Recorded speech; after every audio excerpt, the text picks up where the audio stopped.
สวัสดีครับสวัสดีท่านผู้ชมทุกท่านนะครับน้องผมเบาเต๋าอยู่กับช่องเต๋าสายกลางนะครับสำหรับคลิปนี้นะครับมาเบิ่งบังไฟนะครับปีแรกของปีนี้นะครับ68นะครับมาเบิ่งบังไฟทอ3นั่นทอ3ตัวนี้อยู่บ้านพระแก้วนะครับนี่ตำบลพระแก้วนะครับอำเภอสังขะจังหวัดสุรินทร์นะครับตอนนี้ก็มาพอดีนะครับยุดทอ3เลยหมู่18มาแปมเพื่อนยังมาจะบุรีรัมย์ครับโอ้เทพตรงจุนหมู่18ครับน้องนางถาวร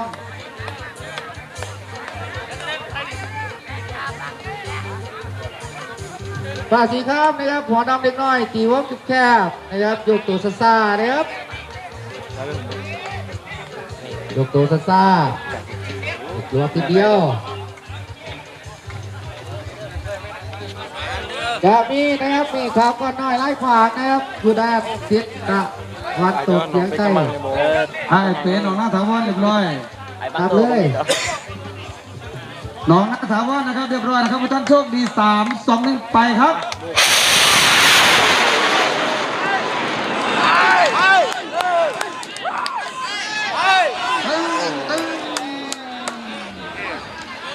มาดีครับครับเก็บตัวนี้ขาวๆนะครับ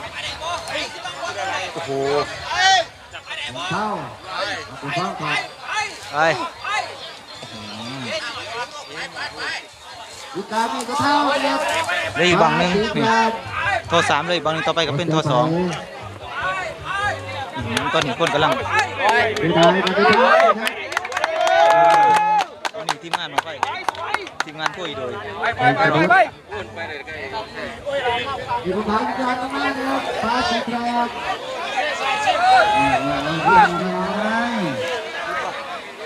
ไปดูทางนี้อีฟ้าแต่ละนาย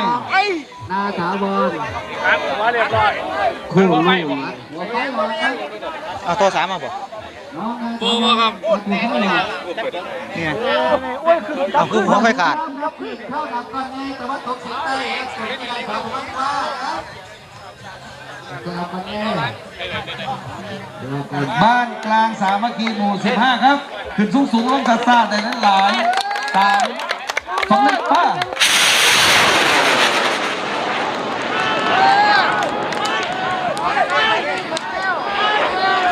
อย่างน้อมีแต่จ้ามีแต่จ้ากับจ้าเลยทอ3ต้องเข้าใจนะครับเพราะว่าโครงการประเภทนี้บุญไฟเป็นงบประมาณของอบตจะได้ทุกหมู่บ้านนะครับหมู่ละ16,000 บาทนะครับในการจัดขบวนนะครับไฟมาไปแล้วของพิธีนี่นะมาจะบังมา5 บังครับมา5 บังครับไปจะบังเลยฮะไปจะบังเลยไป3ตาย2ในบังที่4นี่นะครับอ๋อตอนนี้ออกมาแล้วเอาหัวตัดสากไอ้พวกทอ3หมู่13พร้อมปล่อยเลยไปเรียบร้อยนะครับหมู่13 3 2 1ป้า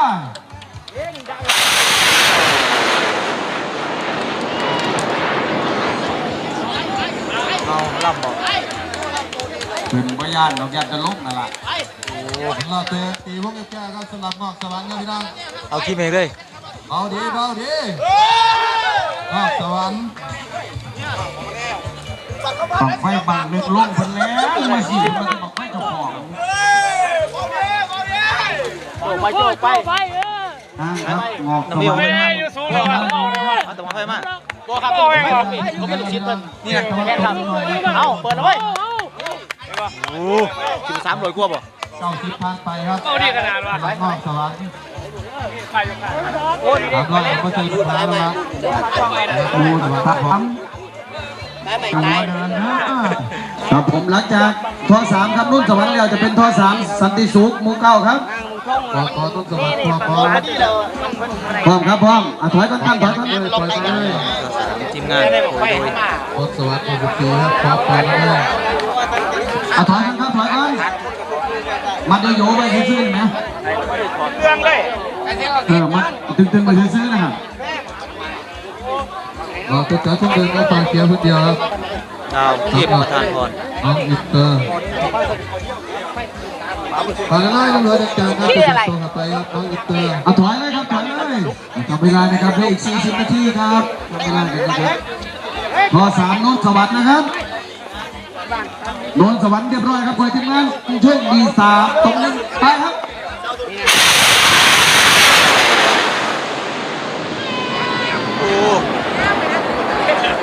ขาวจะได้เป็นสัตว์พาตัวลงมาครับมาเพียวคนเดียวครับสำหรับน้องอินเตอร์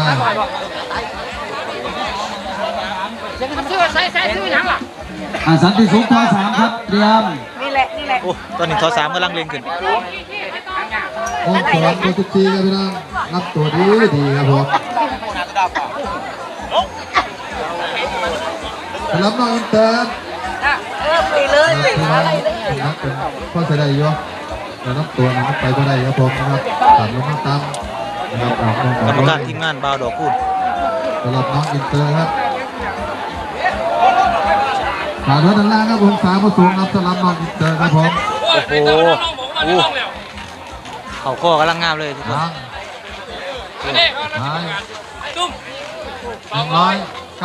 ครับครับ195ครับผมตัวโมจิซีครับพี่น้องเนี่ยเป็นดอกแสดงครับไฟแตกคู่มันอ่ะไปหางเสียบเป็นดอกแสดงหุ่นมากครับพี่น้องเอามาขอทอ3อีกบางนึงครับถอยครับถอยทอ3บึงทอ3อีกบางนึงโน่นสวรรค์ครับโน่นสวรรค์หางเสียบครับมาถูไฟออกครับพี่น้องไปหางเป็นบางแสดงครับสำหรับห้องสวรรค์บู14ครับผมไม่เดือดขาดเลยถอยครับถอยมัดไปก่อนครับพ่อถอยออกมาถอยออกมาของท่านนายกโยไปก่อนหางศพโยไปก่อนพวกเดิมนะครับ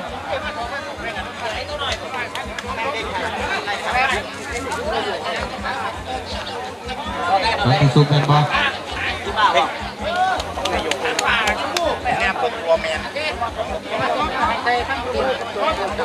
ขอสันติสุขก่อนครับถอยสันติจูนแล้วนี่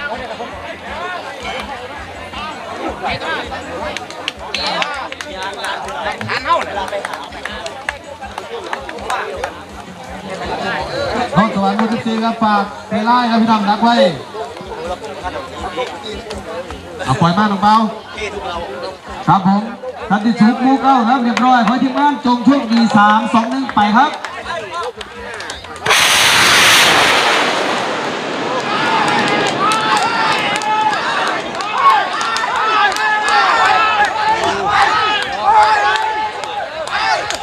งามอยู่เนาะ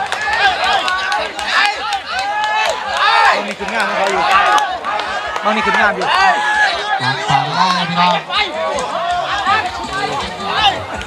สำหรับสวัสดิ์โคตรจีครับผมสอบีครับทอ2ของสอบีเตรียมครับเตรียมของยิปต์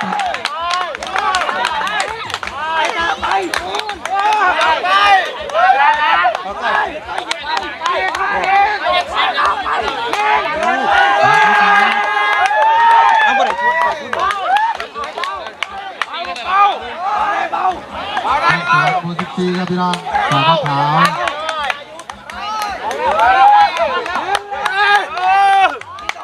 อย่าดีใจจนเกินไป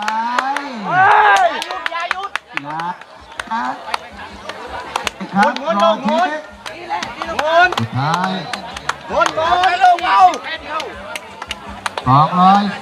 245คะแนนครับ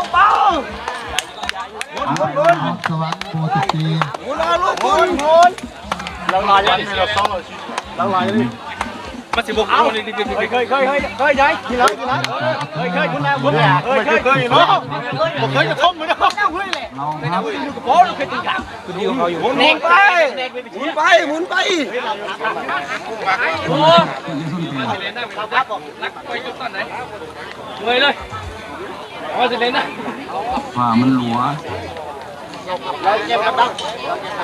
ให้เราไป ครับเป็นไงครับเป็นภาพนี่ครับ ม้วนร้อย เด็กโยนเด็กโยน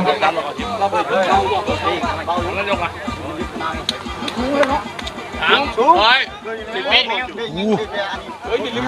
เอาจังไหนบุได้สิกาเอาเนี่ยมันออก300จะ10เรา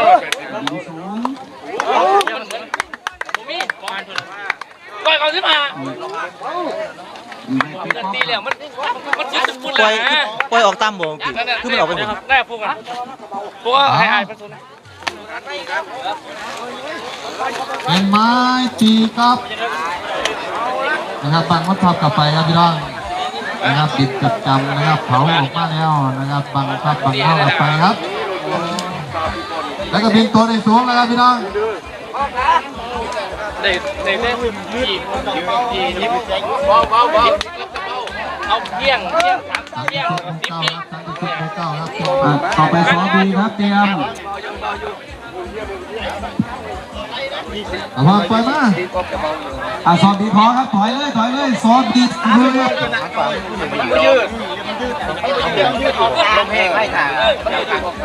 ปากก็เขียวครับพี่น้อง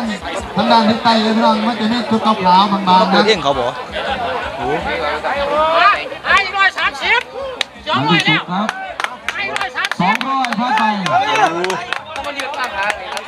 ว่ามันขึ้นงามแล้วนะเนาะ เห็นซ้ำนั่นครับ ไอ้บอกไป ว่ามันขึ้นงาม ปากขาวๆเป็นไฟๆจางๆพี่น้องครับเชิญต่อครับ มีเชิงเหรอโอ้ไม่ขึ้นหรอกขอฮะ เอาประธานมาเป็น ว่ามันขึ้นงามแล้วนะเนาะมันขึ้นงามนะ ครับ นี่ได้หางมันเสียบหางเสียบนี่ช่วยไหม จบเลย ซอบีสั่งนะครับ นี่บ่สองบี ทีมงานจงโชคดี2-1ไป โอ้โหผมพอแล้วเนาะผมพออ่านเลยนะเว้ยเนาะ ป่าล้วนๆครับป่าล้วนๆผมเดินมาหน่อยนะครับตรงป่าด้านซ้ายนะ 380 เปิดโอ้โหคุณเราอยู่ 3.9ครับองศาพอสองครับพี่น้อง โอ้ทอสอง โอ้ ไปโคราชมีได้กินน้ำมีได้ คือน้องเบาอยู่ เช็คตังย้อนมาอยู่ มันก็ดีอยู่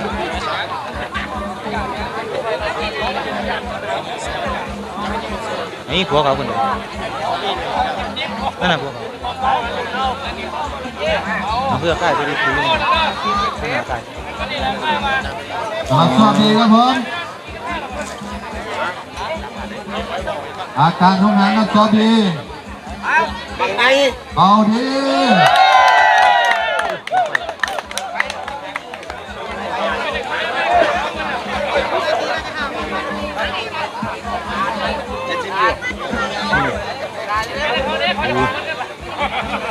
กลางปากเขียวเรือคนเดียวครับสำหรับสวัสดีครับผมต่อไปครับเทพนครไก่แก้วครับข้อ2เทพนครไก่แก้วข้อ3บอลนี่เลี้ยวทั้งบ่หางสมเลี้ยวหางสมเลี้ยวหรือเปล่าเอาทุ่งสีไว้ท่านเอาทุ่งสีไว้ กำลังขึ้น ก็ดีครับผม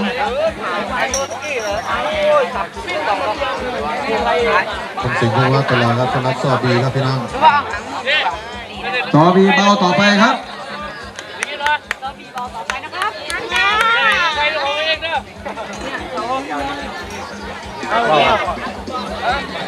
สอบีอาการเบาดีเบาดี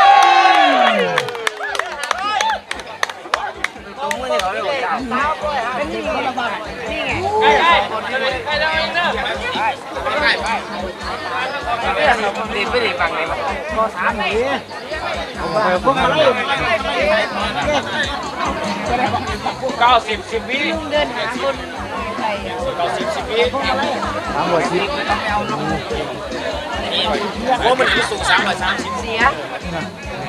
ว่ามันไฟมันยาวน้ำแหละเอาเนาะ จุดขาวไล่ขวางหน่อยๆครับเดี๋ยวสักไส้ครับสำหรับซอบีครับผม เนี่ยเบิ่ง ขอบังหนึ่งครับขอบังหนึ่งถอยออกมาก่อนพร้อมปล่อยมาเลยพร้อมปล่อยมาถอยครับถอยครับ ขอเป็นทีมงานเทพนครไก่แก้วก่อนครับ 300ตัวมัน ถอยเลย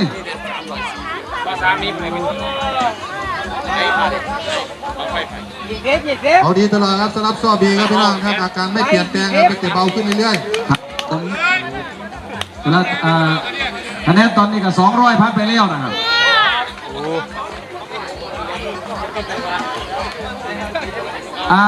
ต่อไปครับเทพนครไก่แก้วเทพนครไก่แก้วเรียบร้อยครับคอยทีมงานโชคดี3 2 1ไปครับ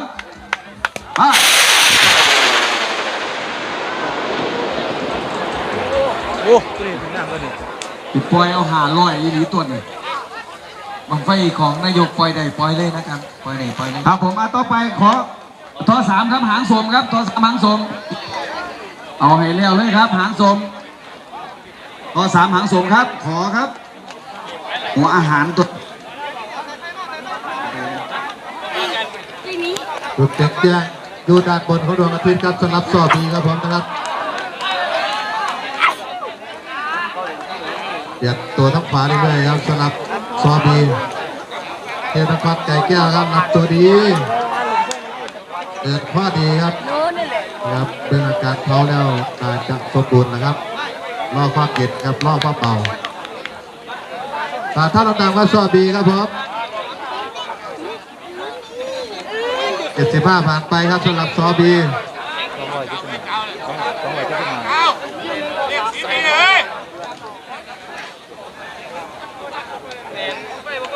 ตามเลยตัวนั่นบ่หอดมั้งนี่ตามแล้วประมาณ300กว่าเลยเนาะสูสีแหละสูสีเจ้า ยังเข้าแดงครับสำหรับซอบีครับพี่น้อง สูสีเจ้า เทพนครไก่แก้วปัดติดปัดตามครับประมาณ300อยู่นะ 300ผ่านไปนะครับสำหรับซอบี สูงบน เอาขาวรวมๆเพียงครับซอบีครับผมยังสุดท้าย 315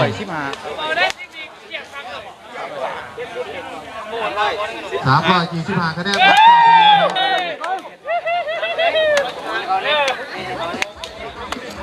เทพนครไก่แก้วครับตำนักรวมจิตวิทยาครับผมว่าเสียงตีห้องฟังเล็กน้อยครับพี่น้องจากขนาดเป็นตะวันออกของฐาน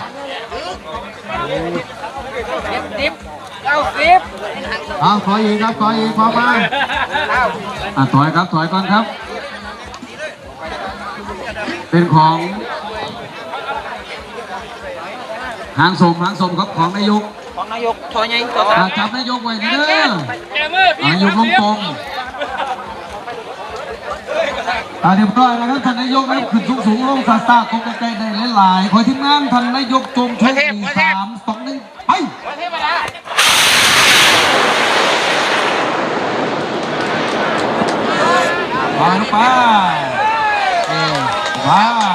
ี่พอ3บังของนายก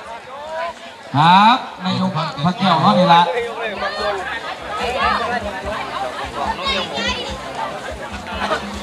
ผ่านแล้วตำรวจทางฝั่งนั้นฟังทั้งทิศใต้นะพี่น้องตลอดเที่ยวตะวันไก่แก้วต้องกระสับกันหัวขวานเมน ตัวไว้ครับตามรับตัวบินไปสูงครับผมเที่ยวตะวันไก่แก้วครับหลุดกินแดงแล้วเมื่อกี้ขณะที่ใต้ครับพี่น้องสลับเทพตะวันไก่แก้วครับเนี่ยป่าไล่เป็นตุ้มเป็นก้อนนี่ละสลับเทพตะวันไก่แก้วครับผมของท่านนายกนะครับหัวไฟแยมเปิดเรียบร้อย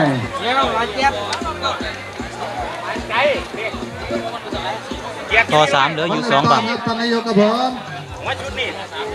ครับควันเริ่มเดินเริ่มปั้งครับ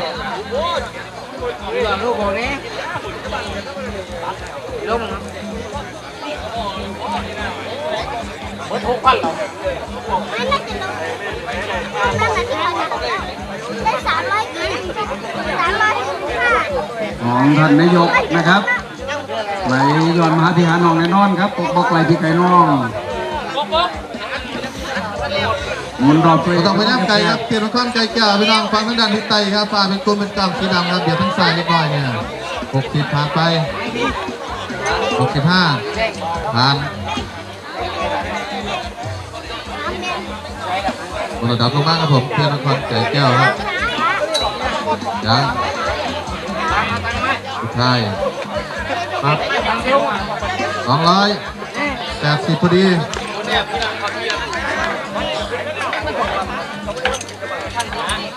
ของท่านนายกนะครับคอยโยกคอยเคลื่อนนิ่มๆเบาๆเบ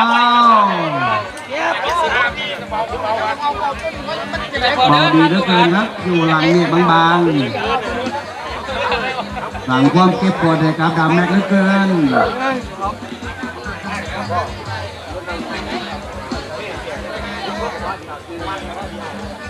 อีสานนะโดดนี้ล่ะ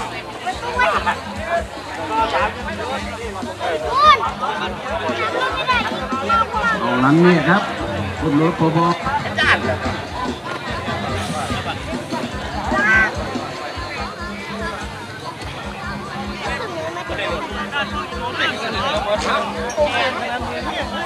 นี่ก็พอได้แล้วผมต้องทำไหนคู่กับเราโอ้ได้เดี๋ยวบางไฟเขาอะไรให้รายตังเกี้เขาอะไรให้ผมบางไฟรุดเขาหมายกู้เงิน4,000กว่า5,000เขาบอกมีสุดท้ายเสือแบกพอด้วยเอาเอากันมาก็50เอาเงินไปพอให้ไปบอก ขอโทรสามก่อนนะครับโทรสามก่อนบางไหนพร้อมแล้วของ เดี๋ยวเราไปทำงานเขาทั้งปีครับ ผมครับแต่ถ้าผมเป็นเตรียมไปซื้อดอก ยังรอดอะไรอยู่นี่นี่รอดหรือยัง ก่อนเขามีเมาแล้วนะ ว่า50เดี๋ยวงั้นนี่ว่า50เอาเงินไปพ่อเอาเงินไปมาว่า50คนยังยอมหน่อยคนยังเบาดีมาก กูบอกแล้วว่ายังไม่เล่นฝากไว้นะ2,450มึงเศร้าครับดีเอาไว้อะไรครับบ้าเด็กมาเพียง3เพียง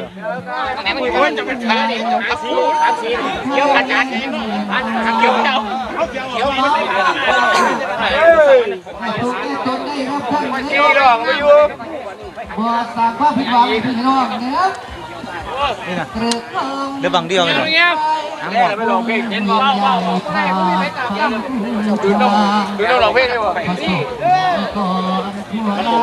นี่เบาเองนี่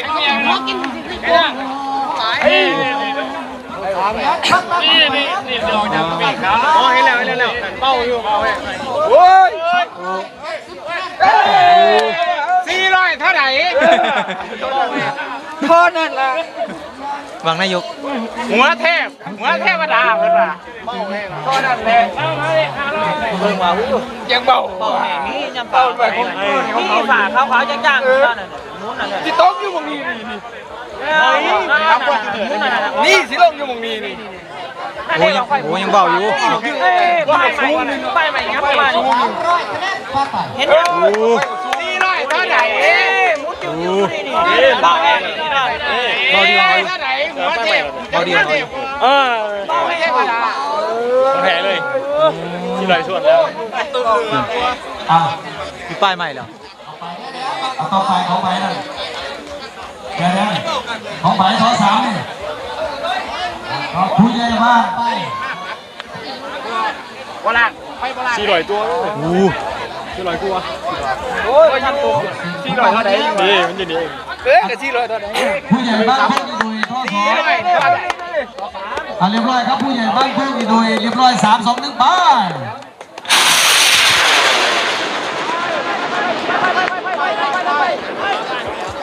รถตัวมาเรื่อย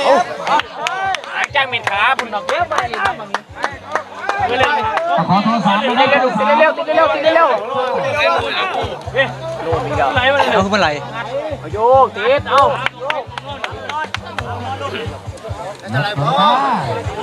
เบาเลยไปเบาเลย ได้ทุกองศา จังหวัดตราดทำการได้380 ของท่านนายก 380คะแนน 380ของท่านนายกโอ้โหทอ380 ผู้ใหญ่บ้านปุ๊บ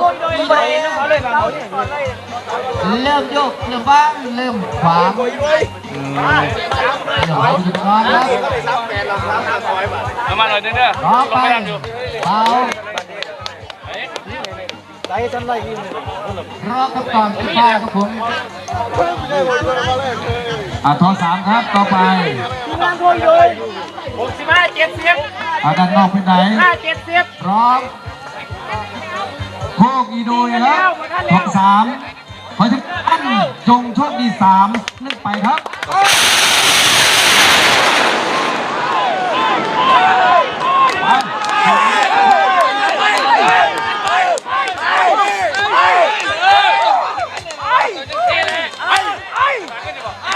ขอผู้ใหญ่ไปต่อไป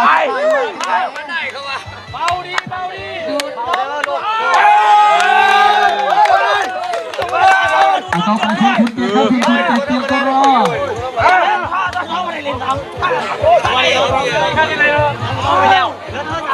ถือว่าเบาๆรอกระ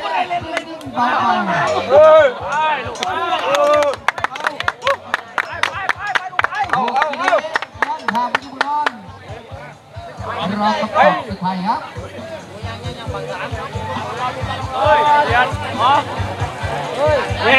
ผู้ใหญ่ก็พร้อมแล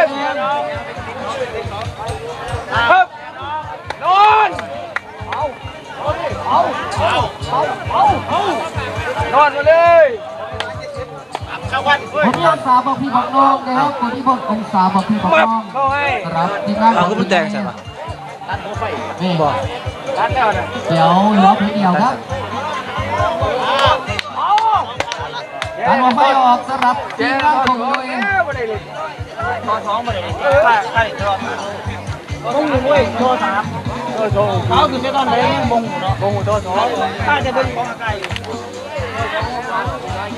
เอาผู้ใหญ่นะครับไม่มีใครไล่นะครับพวกอีโดยครับตอนสุดท้าย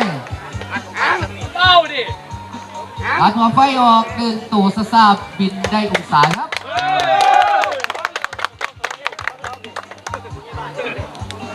ทอ3ตอนนี้เหลืออยู่2บัง ย่อยประชาชนหายไปเลยนะครับโอ้ยใหญ่ฟันยังจะเบรกกันแล้วนะครับแนมโบยาแนมไก่เด้อนะครับได้ใกล้ๆเวลาที่ไต่นะครับผมผ่านในการอยู่ประมาณด้านที่ไต่เส้นตะวันออกนิดหน่อยขาวบางครับ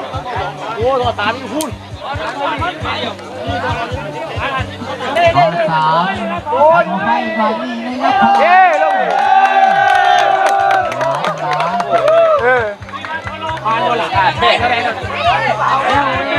เอาพยายก่อนนะครับเอาพยายก่อนตอนนี้ข้อ3เสียไปใส่แน่นอนครับ ไฟข้อ2ผมเสียไฟข้อ2ผมอยู่ข้อ3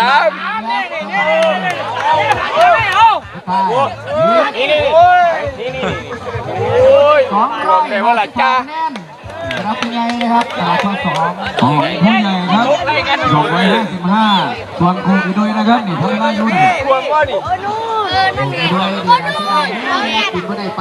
ตอนนี้ก็เหลืออยู่2บังเนาะครับผมก็สิขออนุญาตกลับบ้านก่อนเนาะครับทุกคนสำหรับคลิปนี้ก็บ่มีหลายนะครับฝากพี่ฝากน้องก็แล้วครับฝากกดไลค์กดแชร์กดติดตามเพื่อเป็นกำลังใจทีมงานของเต๋าสายกลางนะครับสำหรับคลิปนี้ขอจบคลิปเลยเพียงแค่นี้ก็มาไว้เจอกันใหม่คลิปหน้านะครับสวัสดีครับ